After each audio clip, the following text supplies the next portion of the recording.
So hi all, welcome back. നമ്മൾ എന്താ പഠിച്ചുകൊണ്ടിരുന്നത്? Valuation of share ആണ് നമ്മൾ പഠിച്ചുകൊണ്ടിരുന്നത്. വീഡിയോയുടെ ലെങ്ത്ത് വല്ലാണ്ട് കൂടി പോകാതിരിക്കാൻ വേണ്ടി 3 മെത്തേഡ്സ് നമ്മൾ ഓൾറെഡി ആദ്യം പഠിച്ചു.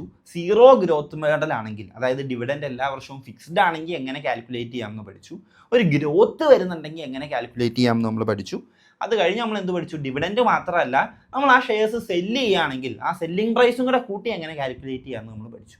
ഈ 4ാമത്തെ മെത്തേഡ് CAPM-ഉം ഈ ഡിവിഡൻഡ് ഗ്രോത്ത് മോഡലും കൂടെ മിക്സ് ചെയ്തിട്ടുള്ള ഒരു മെത്തേഡ്, മെർജ് ചെയ്തിട്ടുള്ള ഒരു മെത്തേഡ്. അവിടെ ഒന്നുമില്ല, വളരെ സിമ്പിളാണ്. CAPM വെച്ച് നമ്മൾ എന്താ കാൽക്കുലേറ്റ് ചെയ്യാറ്? Required rate of return. റിസ്ക്കും കൂടെ കൺസിഡർ ചെയ്തിട്ട് ഈ ഒരു ഫോർമുല നമ്മൾ പഠിച്ചിട്ടില്ലേ? റിസ്ക് ഫ്രീ റേറ്റ് പ്ലസ് അതിൻ്റെ കൂടെ നമ്മൾ റിസ്ക് പ്രീമിയം കൂടെ കാൽക്കുലേറ്റ് ചെയ്യണം. ഏത് രീതിയിൽ? നമ്മുടെ സിസ്റ്റമാറ്റിക് റിസ്കിനനുസരിച്ച്. So risk free rate plus risk premium into beta equity, risk free rate plus beta equity into market risk minus risk free rate. ഇതാണ് CAPM-ൻ്റെ ഫോർമുല, ഓൾറെഡി അറിയാവുന്നതാണ്. അവിടെ നമ്മൾ കാൽക്കുലേറ്റ് ചെയ്യുന്ന എന്താണ്? Return, required rate of return ആണ് calculate ചെയ്യുന്നത്.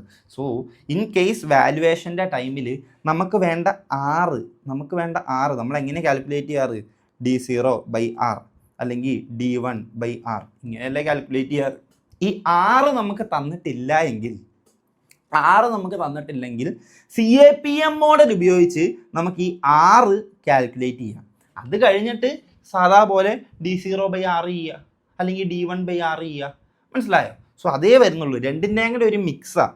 If R is not given, if R തന്നിട്ടില്ലെങ്കിൽ CAPM യൂസ് ചെയ്യുക, എന്നിട്ട് R കാൽക്കുലേറ്റ് ചെയ്യുക. എന്നിട്ട് എന്ത് ചെയ്യുക? DDM-ൻ്റെ സാധാ discounted method, so dividend growth മോഡലിൻ്റെ മെത്തേഡ് അല്ലെങ്കിൽ സീറോ ഗ്രോത്ത് മോഡൽ മെത്തേഡിൽ R കൊണ്ടുവന്ന് സബ്സ്റ്റിറ്റ്യൂട്ട് ചെയ്ത് കൊടുക്കുക. ഇത്രയേ വരുന്നുള്ളൂ. നമുക്ക് ഡയറക്റ്റ്ലി ഒരു ക്വസ്റ്റ്യൻ ചെയ്ത് നോക്കാം. അപ്പോൾ നിങ്ങൾക്ക് ക്ലിയർ ആവും, ഈസി ആയിട്ട് നിങ്ങൾക്ക് മനസ്സിലാവും. ഓക്കെ, ഈ ഒരു ക്വസ്റ്റ്യൻ നോക്കിക്കേടാ. നമുക്ക് തന്നെ ചെയ്തു നോക്കാം. ഇവരുടെ ആൻസർ ഒന്നും നമുക്ക് വേണ്ട. ABC കോർപ്പറേഷൻ്റെ ബീറ്റ തന്നിട്ടുണ്ട് 8%, ബീറ്റ തന്നിട്ടുണ്ട് 0.8, സോറി 8% അല്ല കേട്ടോ, 0.8. റിസ്ക് ഫ്രീ റേറ്റ് തന്നിട്ടുണ്ട് RF എത്രയാടാ? 0.5%. Expected rate of return market ഫോളിയോയിൽ അതും തന്നിട്ടുണ്ട്. മാർക്കറ്റ് RM തന്നിട്ടുണ്ട്. RM എത്രയാണ്? 5%. RM എന്നുള്ളത് 5%. ഓക്കെ, പിന്നെന്താ പറയുന്നത്? ഡിവിഡൻഡ് ലാസ്റ്റ് ഇയറിൽ തന്നിട്ടുണ്ട്. സോ D01 ആണ്. ഗ്രോത്തും തന്നിട്ടുണ്ട് 2%. നമുക്ക് തന്നെ അങ്ങ് ചെയ്താലോ?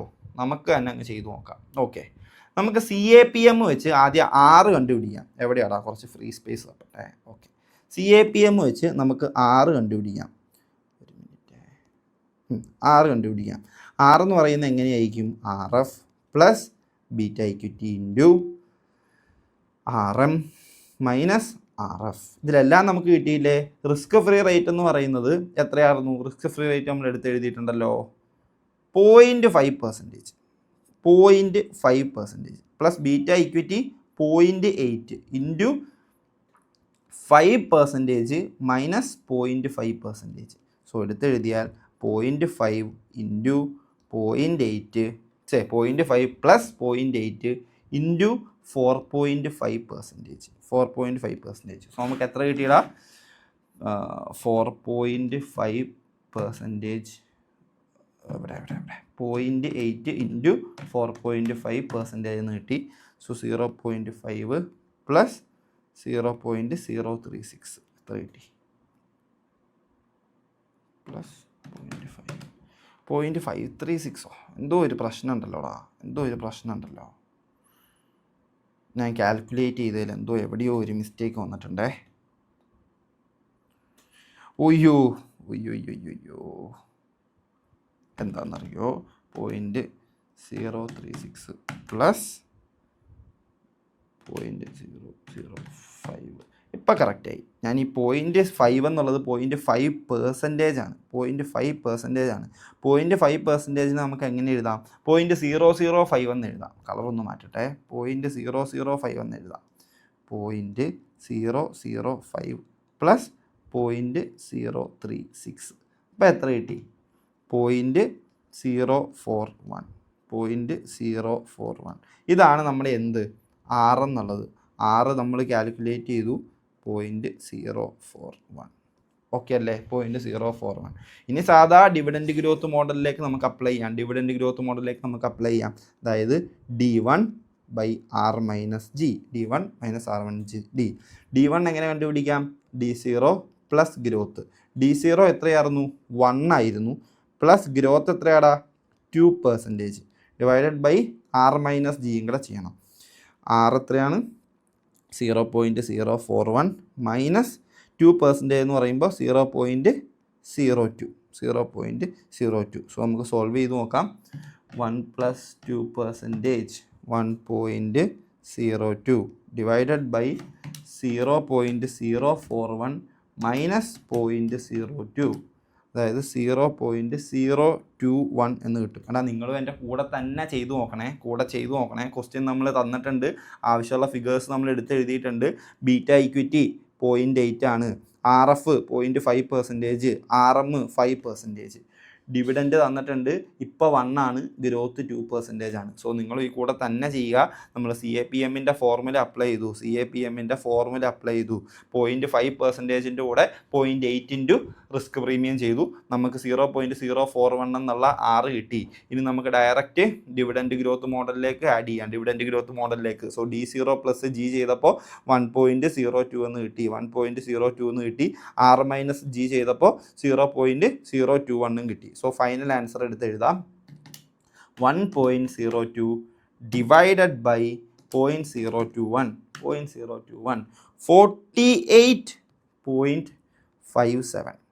48.57. യെസ്, അത് തന്നെയാണ് നമ്മുടെ ആൻസർ. 48.57. എങ്ങനെയാണ് കിട്ടിയെന്ന് മനസ്സിലായില്ലേ? അതുപോലെ തന്നെയാണ് അവരും ചെയ്തേക്കുന്നത്. നോക്കിക്കടാ, D1 divided by R-G. D1 എന്നുള്ളത് നമുക്ക് കിട്ടിയ അതേ 1.02 ആണ്. അത് കഴിഞ്ഞ് 0.41 നിന്ന് 0.02 മൈനസ് ചെയ്തു. 48.57 ആയിരിക്കും നമ്മുടെ മാർക്കറ്റ് വാല്യൂ. P0 എന്നുള്ളത് 48.57 ആയിരിക്കും. ഓക്കെ ആണോ? ക്ലിയർ ആണോ? ഇനി ഇതേ ക്വസ്റ്റ്യൻ ഗ്രോത്ത് ഒന്നും തന്നിട്ടില്ല. നമ്മുടെ ഹെഡിങ്ങിൽ തന്നെ നോക്കടാ. DDMന് നമുക്ക് യൂസ് ചെയ്യാം, സീറോ ഗ്രോത്ത് മോഡലിലും നമുക്ക് യൂസ് ചെയ്യാം. സീറോ ഗ്രോത്ത് ആണെങ്കിൽ ഈ ക്വസ്റ്റ്യൻ എങ്ങനെ ചെയ്തേനെ? ഡിവിഡൻഡ് 1 ആണെന്ന് നമ്മൾ കണ്ടുപിടിച്ചു. അതിൻ്റെ കൂടെ ഗ്രോത്ത് ആഡ് ചെയ്യാനുണ്ടോ? ഇല്ല, ഗ്രോത്ത് ഇല്ല. സോ R-G ഉണ്ടോ? R മാത്രമേ ഉള്ളൂ. സോ എങ്ങനെ ചെയ്യും? 1 ഡിവൈഡഡ് ബൈ 0.041 മാത്രം ചെയ്യും. 1 ഡിവൈഡഡ് ബൈ 0.041 ചെയ്യും. 0.041 ചെയ്യും. സോ 24.39 എന്ന് കിട്ടും. 24.39 എന്ന് കിട്ടും. ഗ്രോത്ത് ഒന്നും ഇല്ലെങ്കിൽ ഡയറക്റ്റ്ലി D0/R ചെയ്യുക. ഗ്രോത്ത് ഉണ്ടെങ്കിൽ എന്താണ്? D1 ഡിവൈഡഡ് ബൈ R-G ചെയ്യുക. CAPM plus DDM or zero growth model എന്നുകൊണ്ട് ഉദ്ദേശിക്കുന്ന ഒന്നുമില്ല. R തന്നിട്ടില്ലെങ്കിൽ required rate of return R given അല്ല എങ്കിൽ നമ്മൾ എന്ത് ചെയ്യുക? R കണ്ടുപിടിക്കാൻ CAPM മോഡൽ യൂസ് ചെയ്യുക. CAPM മോഡൽ യൂസ് ചെയ്തിട്ട് നമ്മൾ R required rate of return calculate ചെയ്യുക. പിന്നെ സാധാ ചെയ്യുന്ന പോലെ സീറോ ഗ്രോത്ത് മോഡൽ ആണെങ്കിൽ D0/R R CAPM വെച്ച് കണ്ടുപിടിക്കുക. അല്ല, ഗ്രോത്ത് വരുന്നതാണെങ്കിൽ D0 പ്ലസ് G, അതായത് D1 എന്ന് കിട്ടും, divided by R-G R CAPM വെച്ച് കാൽക്കുലേറ്റ് ചെയ്യുക. സോ ഇതാണ് 4th മോഡലായിട്ട് നിങ്ങൾക്ക് പഠിക്കാനുള്ളത്. ഒരു ക്വസ്റ്റ്യനും നമ്മൾ എക്സാമ്പിൾ ചെയ്തു. സോ നമുക്ക് ഡയറക്റ്റ്ലി അടുത്ത ക്വസ്റ്റ്യനിലേക്ക് പോവാം. അടുത്ത ക്വസ്റ്റ്യൻ അല്ല, അടുത്ത വാല്യുവേഷൻ മെത്തേഡിലേക്ക് പോവാം. നമ്മൾ 1, 2, 3, 4 4 മെത്തേഡ്സ് കംപ്ലീറ്റ് ചെയ്തു. സോ 5th വാല്യുവേഷൻ മോഡലിൽ എത്തി നിൽക്കുകയാണ്. 5th മോഡൽ എന്താണെന്ന് നോക്കാം. Okay, 2-stage dividend growth model. 2-stage dividend growth model 2 stage ആയിട്ട് ഡിവിഡൻഡിന് ഗ്രോത്ത് വരുന്നു. അതായത് ഒന്നുമില്ലടാ, ഫസ്റ്റ് ഇയറിൽ 10% ഗ്രോത്ത്, സെക്കൻഡ് ഇയറിൽ 10% ഗ്രോത്ത്, തേർഡ് ഇയറിൽ 10% growth.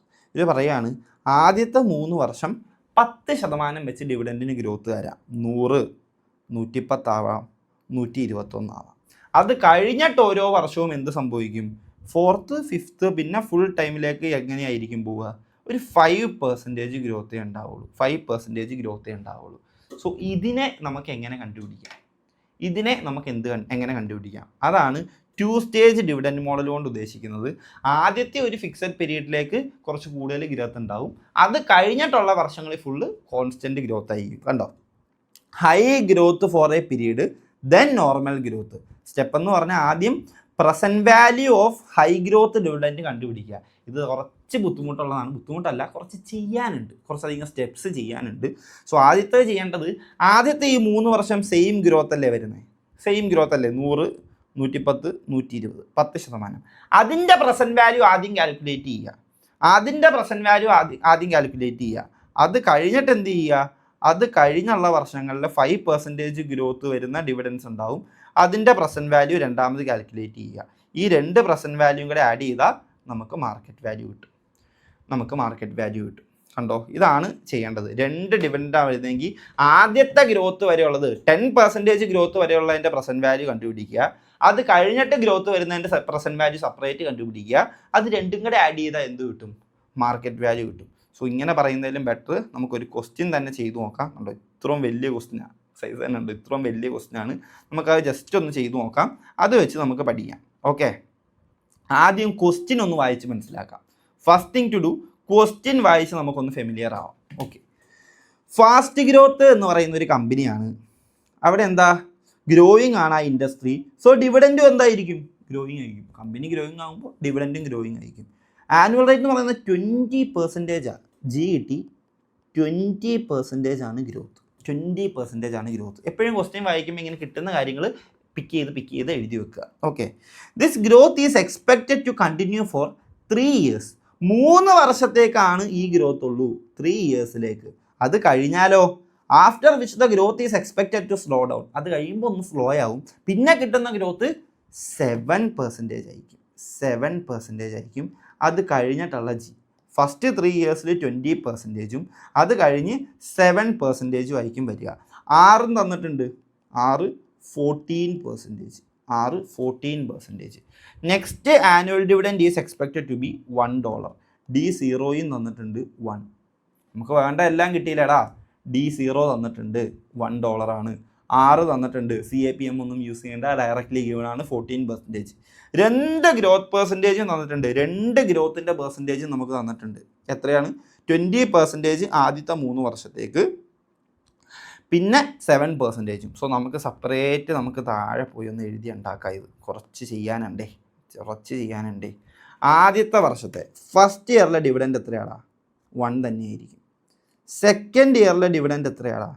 Dividend, discounting factor, present value. Second ഇയറിലെ ഡിവിഡൻഡ് എത്രയാണ്? 20% ഗ്രോത്ത് വരും. 1 + 20%, 1.2 എന്ന് കിട്ടും. തേർഡ് ഇയറിലെയോ അതിൻ്റെ കൂടെ 20% ഗ്രോത്ത് വരും, 1.44 എന്ന് വരും. ഡിസ്കൗണ്ടിങ് ഫാക്ടർ എത്രേൻ്റെ എടുക്കണ്ടേ? 14% എടുക്കണം. ഫസ്റ്റ് ഇയറിലെ 1/1.14. ക്വസ്റ്റ്യൻ നമുക്ക് ഓൾറെഡി ഞാൻ കോപ്പി പേസ്റ്റ് ചെയ്തിട്ടുണ്ട്. തൽക്കാലം നമുക്ക് അത് നോക്കിയെടുത്ത് എഴുതാം.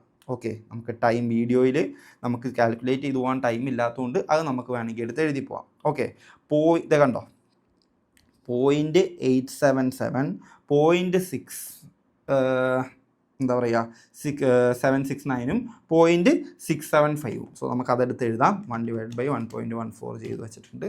ഓക്കെ, എവിടെ നമ്മൾ വർക്കിംഗ് ചെയ്തുകൊണ്ടിരുന്നത്? യെസ്. ഡിസ്കൗണ്ടിങ് ഫാക്ടേഴ്സ് എടുത്ത് എഴുതാം. ആദ്യത്തെ വർഷത്തെ 0.877 ആണ്. രണ്ടാമത്തെ വർഷത്തെ 0.769 ആണ്. മൂന്നാമത്തെ വർഷത്തെ 0.675 ആണ്. ഓക്കെ, ഇനി പ്രസൻറ്റ് വാല്യൂ കണ്ടുപിടിക്കാം. ആദ്യത്തെ വർഷത്തെ എന്ത് തന്നെ വരും?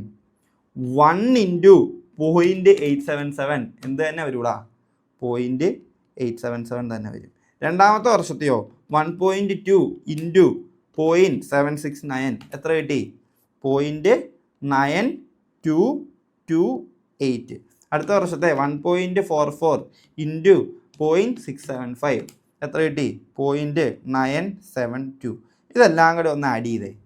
പ്ലസ് 0.9228 പ്ലസ് 0.877 എന്തെന്ന് കിട്ടിയടാ?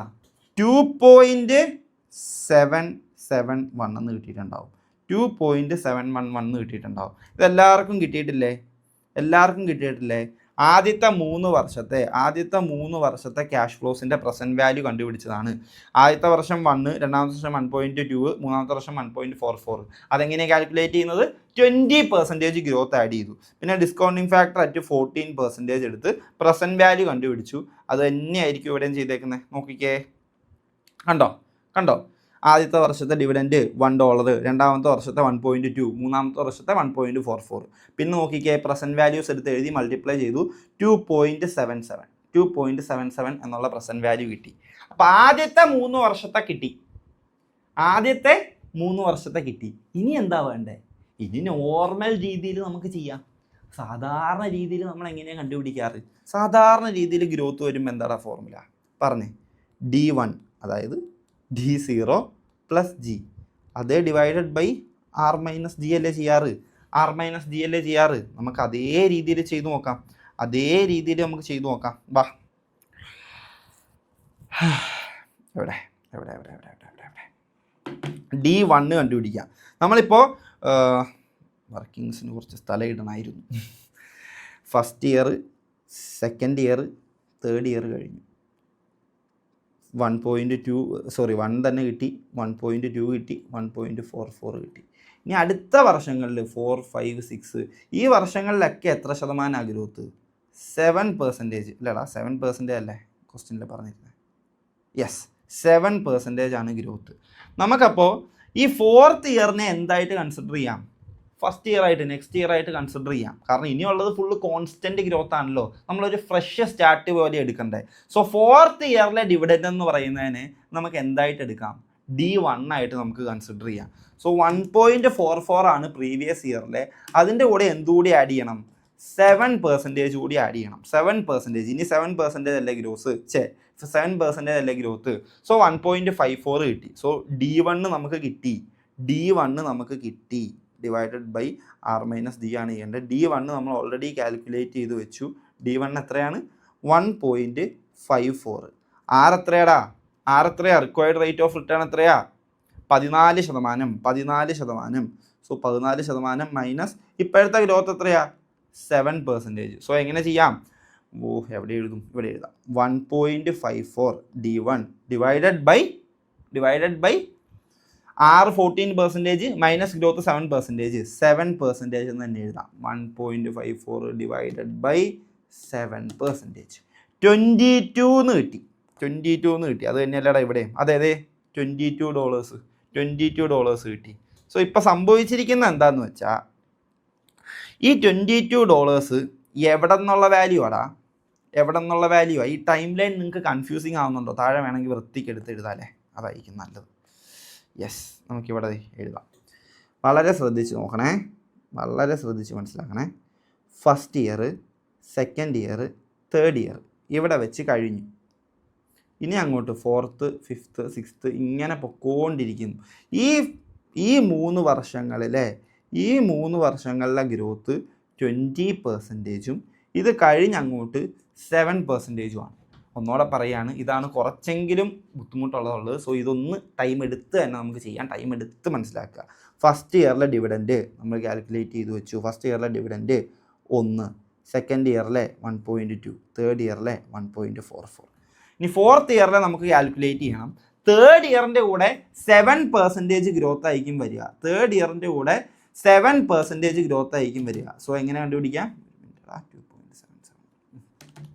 1.44ൻ്റെ കൂടെ 7% ഗ്രോത്ത് ആഡ് ചെയ്തു, 1.54. 5th ഇയറിലെ വേണേൽ കണ്ടുപിടിക്കാം. ഇതിൻ്റെ കൂടെ 7%, 1.65. ഇങ്ങനെയായിരിക്കും പോകുന്നുണ്ടാവുക. സോ നമ്മുടെ ചോദ്യം, ഈ 3 വർഷത്തെ ഈ ഡിവിഡൻറ്റിൻ്റെ പ്രസൻറ്റ് വാല്യൂ നമ്മൾ കണ്ടുപിടിച്ചു. ഈ ഡിവിഡൻറ്റിൻ്റെ പ്രസൻറ്റ് വാല്യൂ നമ്മൾ മുകളിൽ കണ്ടുപിടിച്ച് വെച്ചിട്ടുണ്ട് 2.77. ഈ 1, 1.2, 1.44നെ നമ്മൾ കണ്ടുപിടിച്ചു. 2.77 ആണ് പ്രസൻറ്റ് വാല്യൂ. ഇനി ഇവിടെ കിട്ടാൻ പോകുന്ന എല്ലാ ക്യാഷ് ഫ്ലോസിൻ്റെയും പ്രസൻറ്റ് വാല്യൂ നമുക്ക് വേണം. അതിന് നമുക്ക് ഏത് മെത്തേഡ് യൂസ് ചെയ്യാം? സാധാ method D1 divided by R minus G. So നമ്മൾ സ്റ്റാർട്ട് ചെയ്യുന്നതേ ഈ ഒരു പോയിന്റിൽ നിന്നായതുകൊണ്ട് D1 ആയിട്ട് എടുക്കേണ്ടത് ഈ 4th ഇയറിലെ ഡിവിഡൻഡാണ്. D1 ആയിട്ട് എടുക്കേണ്ടത് 4th ഇയറിലെ ഡിവിഡൻഡാണ്. സോ 1.54 എടുത്തു, ഡിവൈഡഡ് ബൈ ആർ എന്നുള്ളത് 14% -7%. സോ 7% എന്ന് തന്നെ കിട്ടും. 1.54 ഡിവൈഡഡ് ബൈ 7% 22 എന്ന് കിട്ടും. 22 എന്ന് കിട്ടും. അതായത് ആദ്യത്തെ 3 വർഷത്തത് 2.77ഉം അത് കഴിഞ്ഞിട്ടുള്ളതിൻ്റെ 22മാണ് പ്രസൻറ്റ് വാല്യൂ. 22ആണ് പ്രസൻറ്റ് വാല്യൂ. ഈ 2.77 എന്നുള്ളത് ഓൾറെഡി P0 ടേംസിലാണ്. ഈ 22 എന്നുള്ളതോ തേർഡ് ഇയറിൻ്റെ ടേംസിലല്ലേ. 4th ഇയറിൻ്റെ ബിഗിനിങ് എന്ന് പറഞ്ഞാൽ തേർഡ് ഇയറിൻ്റെ എൻഡ് തന്നെയാണ്. എനിക്ക് ഞാൻ മുന്നേ പറഞ്ഞു തന്നിട്ടുണ്ട്. തേർഡ് ഇയറിൻ്റെ എൻഡും 4th ഇയറിൻ്റെ സ്റ്റാർട്ടിങ്ങും സെയിം ആണ്. തേർഡ് ഇയറിൻ്റെ എൻഡും 4th ഇയറിൻ്റെ സ്റ്റാർട്ടിങ്ങും സെയിം ആണ്. സോ ഈ 22 എന്നുള്ളത് 4th ഇയറിൻ്റെ സ്റ്റാർട്ട് അല്ലെങ്കിൽ ഇയർ 3യുടെ ടേംസിലാണ്. സോ അതിനെ നമ്മൾ എന്തിലേക്ക് കൊണ്ടുവരണം? ഈ ഒരു P0യുടെ വാല്യൂവിലേക്ക് കൊണ്ടുവരണം. 22 എന്നുള്ളത് തേർഡ് ഇയർ ടേംസിലാണ്. അതിനെ കറണ്ട് പ്രസൻറ്റ് വാല്യൂവിലേക്ക് കൊണ്ടുവരണം. അതിനെന്ത് ചെയ്യുക? പ്രസൻറ്റ് വാല്യൂ തേർഡ് ഇയറിൻ്റെ ഡിസ്കൗണ്ടിങ് ഫാക്ടർ എത്രയായിരുന്നടാ? കണ്ടോ, 0.675. അത് വെച്ച് മൾട്ടിപ്ലൈ ചെയ്യുക. 22 ഇൻറ്റു 0.675 എത്ര കിട്ടി? 22 ഇൻറ്റു 0.675 എത്ര കിട്ടി? 14.85. സോ പണി കഴിഞ്ഞു. പണി ഫുള്ള് കഴിഞ്ഞു. ഫസ്റ്റ് 3 ഇയേഴ്സിൻ്റെ പ്രസൻറ്റ് വാല്യൂ 2.77. നെക്സ്റ്റ് ഇയേഴ്സിൻ്റെ പ്രസൻറ്റ് വാല്യൂ 22 ഇൻറ്റു 0.675 ചെയ്ത് നമ്മൾ കണ്ടുപിടിച്ചു. എത്രയാടാ? 14.85. സോ ടോട്ടൽ വാല്യൂ എന്ന് പറയുന്നത് 14.85 പ്ലസ് 2.77 17.62 ആയിരിക്കും ആൻസർ. 17.62 ആയിരിക്കും ആൻസർ. 17.62 നമുക്ക് നോക്കാം. യെസ് 17.62 ആണ് ആൻസർ വരിക. ഇവരെങ്ങനെയാണ് ചെയ്തേക്കുന്നതെന്ന് ജസ്റ്റ് സ്റ്റെപ്പ് ബൈ സ്റ്റെപ്പ് ആയിട്ട് നമുക്കൊന്ന് കൺസിഡർ ചെയ്ത് പോകാം. എനിക്കറിയാം ഇത് കുറച്ച് ലെങ്തി വീഡിയോ ആയിരിക്കും, ബട്ട് ഈ മെത്തേഡ് കുറച്ച് കൺഫ്യൂസിങ്, അതുകൊണ്ടാണ് ഇങ്ങനെ പയ്യെ ചെയ്ത് കാണിച്ചു പോകുന്നത്. ഓക്കെ, ഫസ്റ്റ് സ്റ്റെപ്പിൽ അവർ ചെയ്താണ്ടോ ആദ്യത്തെ 3 വർഷത്തെ എൻ്റെ പ്രസൻറ്റ് വാല്യൂ കണ്ടുപിടിച്ചു 2.77. രണ്ടാമത്തെ സ്റ്റെപ്പിൽ ചെയ്തത് D1 കണ്ടുപിടിച്ചു. 1.54 ആണ് നെക്സ്റ്റ് ഇയറിലെ ഡിവിഡൻഡ് എന്ന് കണ്ടുപിടിച്ചു. മൂന്നാമത്തെ വർഷം കണ്ടുപിടിച്ചത് സാധാ നമ്മുടെ D1 ആ ഒരു ഫോർമുല വെച്ച് അടുത്ത വർഷങ്ങളിലെ ക്യാഷ് ഫ്ലോസിൻ്റെ പ്രസൻറ്റ് വാല്യൂ കണ്ടുപിടിച്ചു.